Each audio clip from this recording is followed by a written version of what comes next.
नमस्कार, दंडवत प्रणाम. सुगरणीचा खोपा या चॅनलमध्ये आपली मावशी आपलं स्वागत करीत आहे.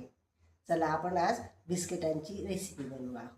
आणि बिस्किटांची रेसिपी म्हणजे मैद्यापासून नाही, आपण जे रेग्युलर पीठ खातो ना गव्हाचं त्याच्यापासून बनवायची आहे आणि छान असे बनतात. त्यातला लहानांसाठी मोठ्यांसाठी सगळ्यांसाठी बिस्किटं बनवायची आहेत आज आपल्याला. आणि चला तर मग तुम्ही शेवटपर्यंत बघा आपला व्हिडिओ आणि आपल्या चॅनलला नक्की नक्की सबस्क्राईब करा. आज बिस्किट बनवणार आहोत आपण आधीपासून म्हणजे गव्हाच्या पिठापासून. आता हे 1 कप पीठ घेतलं आधी आणि हा दुसरा कप घेतला. आपण हे 2 कप घेतलं पीठ आणि हा अर्धा कप रवा घेतला त्याच्यात टाकून घे. आपण साखर घेऊ आणि त्याच्यामध्येच तेवढंच पाणी टाकायचं आहे आणि याला थोडं 2-3 मिनटं असं पाण्यातच पडू देऊ. आपल्याला ही साखर विरघळायची नाही आहे. बाजूला ठेवू साखर. आता हे पीठ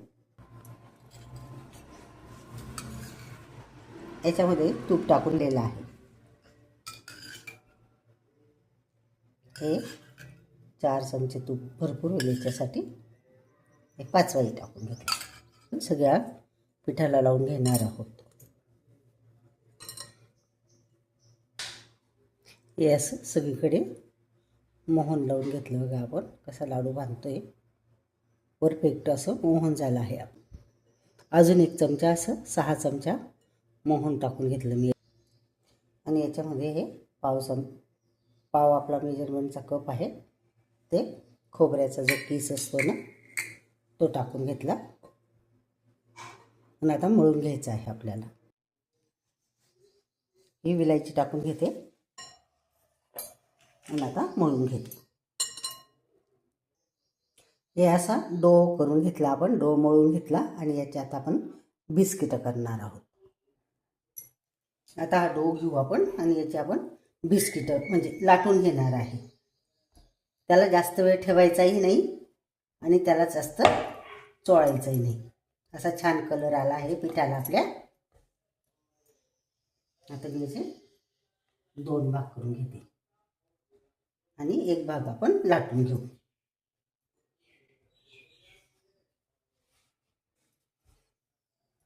असा लाटून घेऊ 1 भाग.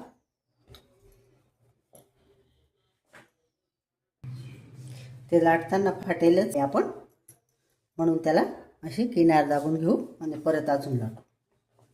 असं करत करत त्यांना लाटून घेणार आहोत आपण. आणि याच्यात आपण गोल अशी कट करून घेऊ.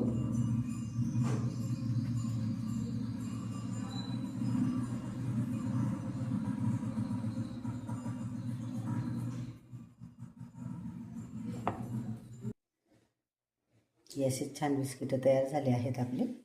ही जाडी.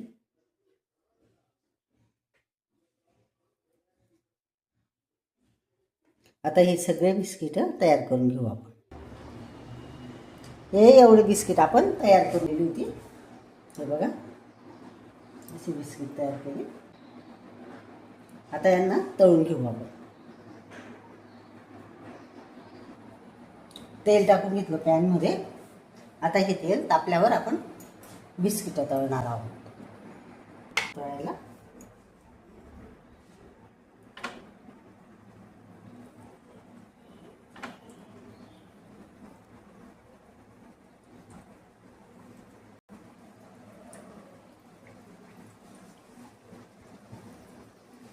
असं तळून घेऊ. मध्यम आचेवर तळायचे आहेत आपल्याला. ते जास्त बारीक आचेवर पण नाही, म्हणजे गॅसवर पण नाही आणि जास्त मोठ्या गॅसवर पण नाही. असे उलटे करून घेऊ त्यांना.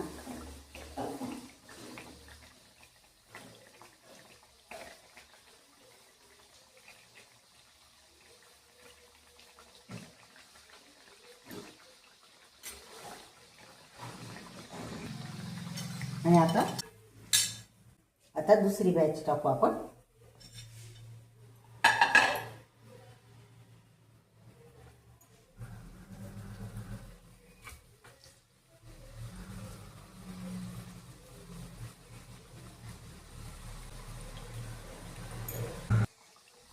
आता हे पण पलटून घेऊ.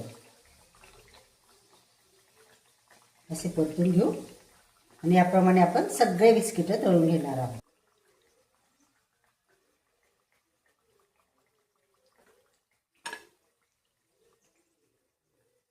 आणि ते काढल्यावर सुद्धा थोडा वेळ प्रक्रिया चालूच असते त्यांची. तर घरच्या घरी मुलांसाठी असे बिस्किट बनवा आणि आपल्या मुलांना पण खाऊ घाला. छान बनता, काही जास्त त्याला वेळ लागत नाही. बघा खूप सुंदर असे झाले आहे.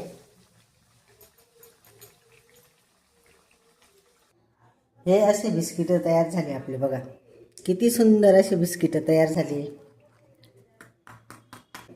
त्याच्यात काही जास्त साहित्य पण नाही वापरलं. तुम्हाला तोडून दाखवते मी एक बिस्किट. मधून सुद्धा किती खुसखुशीत आहे. हे दुसरं बिस्किट अजून तोडून दाखवते मी.